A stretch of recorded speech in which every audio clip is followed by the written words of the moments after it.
నమస్తే తెలుగు రాజ్యంకు స్వాగతం. నేను మీ సంధ్య. స్మితా సబర్వాల్ తెలంగాణలో పరిచయం అక్కర్లేని పేరు.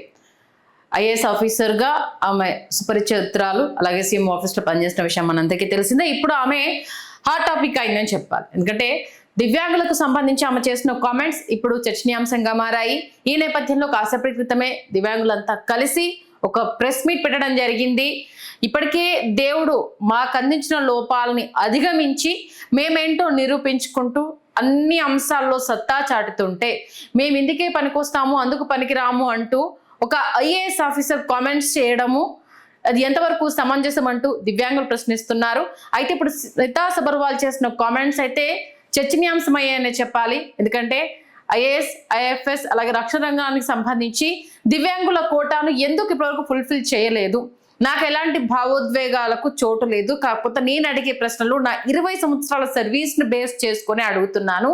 దీంట్లో ఏ రకమైన భావోద్వేగానికి తావు లేకుండా జరుగుతున్న అంశాన్ని సున్నితంగా తెర మీద తీసుకొస్తున్నాము అనేసని స్మితా సబర్వాల్ చెప్పడంతో అటు బాలలత సీరియస్ అవడం జరిగింది.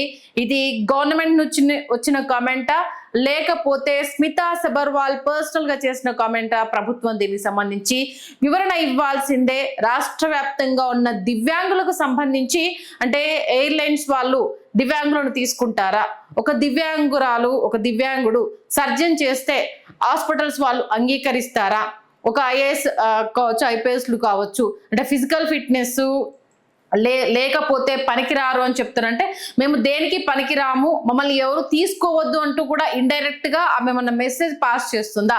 అసలు ఆమెకు ఏం రైట్ ఉంది అంటే మిగతా వాళ్ళని తీసుకోవద్దు అనేసి ఈమె చెప్పకనే చెప్తుందా, మమ్మల్ని కించపరుస్తుందా, ఆమె ఏ పరంగా దీన్ని తెర మీద తీసుకురావాలని చూస్తుంది అంటూ కూడా బాలలత ప్రశ్నించడం జరిగింది. దీంతో పాటు దివ్యాంగుల చట్టం 92 ప్రకారము ఆమె పైన యాక్షన్ తీసుకుంటాము, దీనికి సంబంధించి ఆమె పైన అంటే బాలలత గారు 24 గంటల సమయం ఇచ్చారు. ఎక్స్ వేదికగా ఆమె చేసిన కామెంట్స్ ని ఆమె ఏ రకంగా సమర్థించుకుంటారో చెప్పాలి అంటూ కూడా బాలలత సీరియస్ వార్నింగ్ అయితే ఇవ్వడం జరిగింది. ఆమెతో పాటు మరికొంతమంది దివ్యాంగులు అంటే ఏంటి దేవుడు మాకు ఒక లోపాన్ని ఇచ్చినా మీ మనుషుల కన్నా మేమేం తక్కువ కాదు, అన్ని అవయవాలు ఉన్న వాళ్ళ కన్నా మేమేం తీసిపోము, మా సంకల్ప బలం గొప్పది అంటూ అన్నిటినీ దాటుకుంటూ ఇలా వస్తే ఇప్పుడు అంటే సివిల్స్ లో మేము సత్తా చాటే ప్రయత్నం చేస్తుంటే ఇప్పుడు ఆమె చేసిన కామెంట్స్ అంటే మేము ఫిజికల్ గా మెంటల్ గా ఫిట్ కాదు, ఐఏఎస్లు ఐపీఎస్లు అంటే అవి మాత్రమే ఉండాలా అంటే దానికి బాలలతో ఒక కౌంటర్ ఇవ్వడం జరిగింది. ఈమె అంటే కాలమే నడుచుకుంటూ వెళ్తుందా, లేకపోతే ఫ్లైట్లలో తిరుగుతుందా, లేకపోతే ప్రతి దగ్గరికి నడుచుకుంటూనే వెళ్ళిపోతుందా, ఎక్కడ కూర్చొని పనిచేస్తుంది, గాల్లో ఏమన్నా తిరుక్కుంటూ పనిచేస్తుందా, ఆమె చేస్తున్న కామెంట్స్ని ఎలా చూడాలి అంటూ కూడా బాలలత సీరియస్ అవ్వడం జరిగింది. అంటే మిగతా వాటికి ఎయిర్లైన్స్ వాళ్ళు తీసుకుంటారా, హాస్పిటల్లో ఒక అంటే హ్యాండిక్యాప్డ్ వాళ్ళు సర్జరీ చేస్తానంటే ఒప్పుకుంటారా, మిగతా డిపార్ట్మెంట్లో వాడుకుంటారా అని అంటే మేము దేనికి పనికిరాము అంటూ ఆమె కామెంట్ చేస్తుందా, లేకపోతే వాళ్ళకు ధీటుగా మేము వస్తున్నామని భరించలేకపోతున్నారా అంటూ బాలలత క్వశ్చన్ చేస్తే ఇటు స్మితా సబర్వాల్ కూడా ఏమాత్రం తగ్గకుండా ఇప్పటి వరకు మీకు రిజర్వేషన్ కోటాలో ఎంతమంది ఐఏఎస్లు ఐపీఎస్లు జాయిన్ అయ్యారో చెప్పాలి, నేను అడుగుతున్నది ఒక అవసరమైన క్వశ్చను, దాన్ని మీరు ఇంకో రకంగా అర్థం చేసుకుంటే ఏం చేయలేనంటూ కూడా ఆమె ఎక్స్ కింద 20 ఏళ్ల సర్వీస్లో ఇప్పటి వరకు జరిగిన అనేక అంశాలను నేను చూసి తెలుసుకొని నా అనుభవపూర్వకంగా ఈ డౌట్ను నేను రేస్ చేశాను, ఇది అర్థం చేసుకుంటే మీకే అర్థమవుతుంది అంటూ ఆవిడ కూడా తగ్గకుండా సమాధానం ఇవ్వడం జరిగింది. మొత్తానికి రాష్ట్ర వ్యాప్తంగా ఉన్న వికలాంగులంతా కలిసి దీనికి ఎందుకంటే మమ్మల్ని హ్యాండిక్యాప్డ్గా మాకు ఇలా లోపం ఉందని చూస్తేనే మేము తట్టుకోలేము, దాన్ని అధిగమించి మమ్మల్ని ఒక స్పెషల్గా గుర్తించాలని ప్రతి నిమిషం తపన పడుతుంటాము, దానికోసం మీకన్నా ఎక్కువగా మేము కష్టపడుతుంటాం, అంటే ఫిజికల్ ఫిట్నెస్ ఉంటేనే ఐఏఎస్లు కావాలా, ఐఏఎస్లకి ఫిజికల్ ఫిట్నెస్కి అసలు సంబంధం ఏంటి, మెంటల్గా మేము ఎంత స్ట్రాంగ్గా ఉన్నాము మేమేం చేయగలుగుతాం అనేది కదా చూడాల్సింది, అసలు ఏంటి ఆ కామెంట్స్, ఒక ఐఏఎస్ ఆఫీసర్ ఇంత తక్కువ చేసి మాట్లాడడం ఏంటి, ప్రభుత్వం దీనికి సంబంధించి వివరణ ఇస్తుందా, యాక్షన్ తీసుకుంటుందా, ఏం చేస్తుందో 24 అవర్స్లో చెప్పాలి, చెప్పకపోతే జరిగే పరిణామాలకు ప్రభుత్వం భారీ మూల్యం చెల్లించుకోక తప్పదు అంటూ బాలలతో పాటు మరికొంతమంది దివ్యాంగుల ఫెడరేషన్ సభ్యులు కాసేపటి క్రితమే ప్రెస్ మీట్ చెప్పడంతో ప్రస్తుతం ఈ అంశం చర్చనీయాంశమైంది. స్మితా సబర్వాల్ కు సంబంధించి అయితే ఎక్స్ వేదికగా చాలా మంది కమెంట్స్ చేస్తున్నారు. ఎందుకంటే అన్ని బాగున్న మనుషులే సోమరిపోతుల్లాగా తయారవుతుంటే వాళ్ళలో ఉన్న లోపాలని అధిగమించి వాళ్ళు ఒక అచీవ్మెంట్ చేస్తూ ఉంటే ఇలా మాట్లాడడం సమంజసం కాదు అనేసి కొందరు కామెంట్స్ చేస్తుంటే మరికొంతమంది ఆమె అడిగిన దాంట్లో తప్పేముంది, ఈ అంశాలకు సంబంధించి రక్షణ రంగంలో రిజర్వేషన్ ఉన్నా ఎందుకు తీసుకోలేదనే కదా క్వశ్చన్ చేస్తుంది. అంటే వాళ్ళు వీళ్ళని ఫిట్ గా చూడట్లేదా అన్న విషయం మీద తన తెర మీద తీసుకొస్తుంది.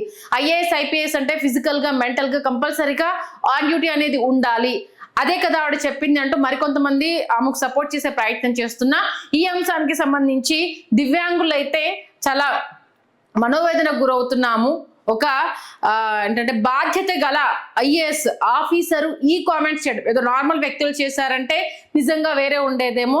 బాధ్యత గల ఐఏఎస్ ఆఫీసర్, 20 సంవత్సరాల సర్వీస్ లో ఉన్న ఆఫీసర్ ఈ వ్యాఖ్యలు చేయడము నిజంగా ఎలాంటి మెసేజ్ దేశానికి ఇస్తున్నారు అన్నదైతే ఇక్కడ అర్థం కావట్లేదు. ఖచ్చితంగా ఆమె దిగి వచ్చి దీనికి సంబంధించి క్షమాపణ చెప్పకపోయినా, దీనికి సంబంధించి ఆమె వివరణ ఇవ్వకపోయినా జరగబోయే పరిణామాలకు ఆ ప్రభుత్వం దగ్గర నుంచి సమాధానం రాకపోయినా ఆ తర్వాత మేము ఎక్కడ ఏ పోలీస్ స్టేషన్ పడితే ఆ పోలీస్ స్టేషన్ స్మితా సబర్వాల్ మీద కేసు పెడతాం, ధర్నాలకు దిగుతాం.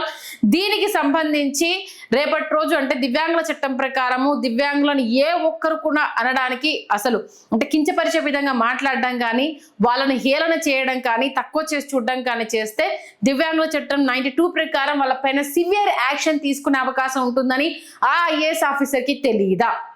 ఏంటిది మా ఎమోషన్స్ తోటి ఆడుకోవడము, మమ్మల్ని కించపరచడము, అది కోట్ల మంది ఫాలో అయ్యే ఎక్స్ వేదికగా ఆమె ఈ ట్వీట్లు చేయడము అంటే మమ్మల్ని మోరల్గా దెబ్బతీయాలని చూస్తున్నారా? మాకు సమాజంలో బ్రతికే అవకాశం లేదు అన్న విషయాన్ని మీరు తెలియజేస్తున్నారా? అంటే ఏం చెప్పాలనుకుంటున్నారు మీరు? మేము ఇంత కష్టపడి మాకంటూ ఒక ప్రత్యేకతను క్రియేట్ చేసుకొని జనాల్లో మేము ఎప్పుడు ఒక ప్రత్యేకంగా ఉండాలి, మాలోని లోపాన్ని చూడొద్దు, మా ప్రతిభను చూడాలి అంటూ మేమెంతో కష్టపడుతుంటే ఇలాంటి ఒక ఉన్నత పదవుల్లో ఉన్న వాళ్ళు మమ్మల్ని కించపరిచే విధంగా మాట్లాడడం ఏంటి? మిగతా సర్వీసులను వీళ్ళకి తీసుకోవద్దంటూ ఆమె ఇండైరెక్ట్ గా చెప్పడం ఏంటి? ఏ విధంగా దాన్ని సమర్థించుకుంటారు? ఎక్స్ వేదికగా పెట్టిన దానికి సంబంధించి ప్రభుత్వం ఎందుకు స్పందించలేదు? ఎందుకంటే ఆమె ఇంకా ప్రభుత్వ సర్వీస్ లో ఉంది కాబట్టి దీనికి సంబంధించి తెలంగాణ ప్రభుత్వము యాక్షన్ తీసుకుంటుందా తీసుకోదా, మీ వివరణ ఏంటి అంటూ అటు దివ్యాంగుల ఫెడరేషన్ నుంచి చాలా మంది అయితే తమ వాయిస్ వినిపించే ప్రయత్నం చేస్తున్నారు. 24 hours టైం ఇచ్చాము, ఈలోగా కనుక ఆమె రెస్పాండ్ అవ్వకపోతే పరిణామాలు చాలా తీవ్రంగా ఉంటాయి. రాష్ట్ర వ్యాప్తంగా ఉన్న దివ్యాంగులమంతా ఏకమవుతాము, ఎక్కడిక్కడ పోలీస్ స్టేషన్లో కేసులు పెడతాము, ధర్నాలు చేస్తాము. ఎలా ఈవిడ సమర్థించుకుంటుంది? మేము రక్షణ రంగానికి పనికిరామని ఈమెయిలా డిసైడ్ చేస్తుంది, ఐఏఎస్లు ఐపీఎస్లుగా పనికిరామని ఈమెయిలా డిసైడ్ చేస్తుంది. అంటే దివ్యాంగులకు ఫిట్నెస్ ఉండదు అని ఈమెవరు డిసైడ్ చేయడానికి అని వాళ్ళు ప్రశ్నిస్తుంటే, మీ కోటా రిజర్వేషన్ ఉన్నా ఇప్పటి వరకు ఎందుకు తీసుకోలేదు? భావోద్వేగాలకు లోను కాకుండా ఆలోచించండి అంటూ స్మితా సబర్వాల్ ఆవిడ చేసిన దానికి సంబంధించి అయితే రీపోస్ట్ చేయడం జరిగింది. ప్రస్తుతం ఈ అంశం అయితే పెను దుమారాన్ని సృష్టించే అవకాశం క్లియర్ కట్ గా తెలుస్తోంది. మరి ప్రభుత్వం ఎలాంటి ఎలా రెస్పాండ్ అవుతుంది స్మితా సబర్వాల్ ని? దీనికి సంబంధించి వివరణ అడుగుతుందా, లేకపోతే యాక్షన్ తీసుకుంటుందా? మరి ఎక్స్ లో ఆమె పెట్టిన పోస్ట్ డిలీట్ చేపిస్తుందా ఏంటి అన్నది మాత్రము సర్వత్రా అయితే ఉత్కంఠ నెలకొంది. దీన్నైతే దివ్యాంగుల ఫెడరేషన్ తీవ్రంగా ఖండిస్తోంది. బాలలత గారు కాసేపటి క్రితమే ప్రెస్ మీట్ పెట్టి అంటే ఏం చెప్పాలి, మేము ఒక దివ్యాంగురాలుగా నేను సివిల్స్ లో ప్రిపేర్ అవుతున్న వాళ్ళకి చాలా మంది కోచింగ్ ఇస్తున్నాను, అంటే మెంటల్ గా నేను స్ట్రాంగ్ గా లేకపోతే అంతమందికి నేను మోటివ్ ఎలా అవుతాను? ఫిజికల్ ఫిట్నెస్ అనేది ఇక్కడ పాయింటా? ఐఏఎస్లకు ఫిజికల్ ఫిట్నెస్ తోటి సంబంధం ఏంటి? బుర్రతో కదా పనిచేయాల్సింది. ఈమె ప్రతి దగ్గరికి వెళ్ళి ఈమె ఉంటుందా? పరిగెట్టుకుంటూనే వెళ్తుందా? కాళ్ళ మీద నడుచుకుంటూ వెళ్తుందా? కార్లలో తిరగట్లేదా? ఫ్లైట్లలో తిరగట్లేదా? అలా అనుకున్నప్పుడు అక్కడికి వెళ్ళకూడదు కదా. మీరేమన్నారు ఫిజికల్ ఫిట్నెస్ అనేసి అని అన్నప్పుడు మీరు కాళ్ళ మీద నడుచుకుంటూ వెళ్ళాలి కదా, కార్లలో ఫ్లైట్లలో ఎందుకు తిరుగుతున్నారు అంటూ బాలలత అయితే చాలా స్ట్రాంగ్ కౌంటర్ ఇచ్చారు. ఓవరాల్ గా అయితే ఇది చిరికి గాలివానలా మారబోతోంది. మరి ఈ అంశానికి సంబంధించి ప్రభుత్వం రియాక్షన్ ఎలా ఉంటుంది? స్మితా సబర్వాల్ చేసిన కామెంట్స్ ని వెనక్కి తీసుకుంటుందా?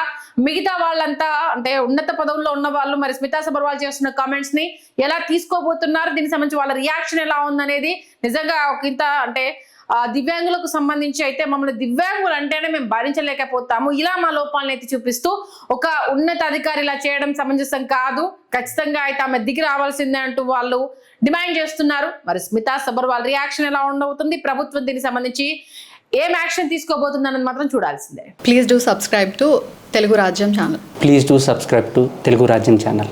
Please do subscribe to Telugu Rajyam channel. Hi అండి, నేను మీ ఆర్పీని, నెల్లూరు పెద్దారెడ్డి చేపల పులుసు ఓనర్ని. మీరు తెలుగు రాజ్యం అనే ఈ యూట్యూబ్ ఛానల్ సబ్స్క్రైబ్ చేసుకుని మంచి మంచి వీడియోలతో వస్తారు. Thank you so much. Hi people, I'm Sonakshi Verma and you please watch Telugu Rajyam and please subscribe to the channel.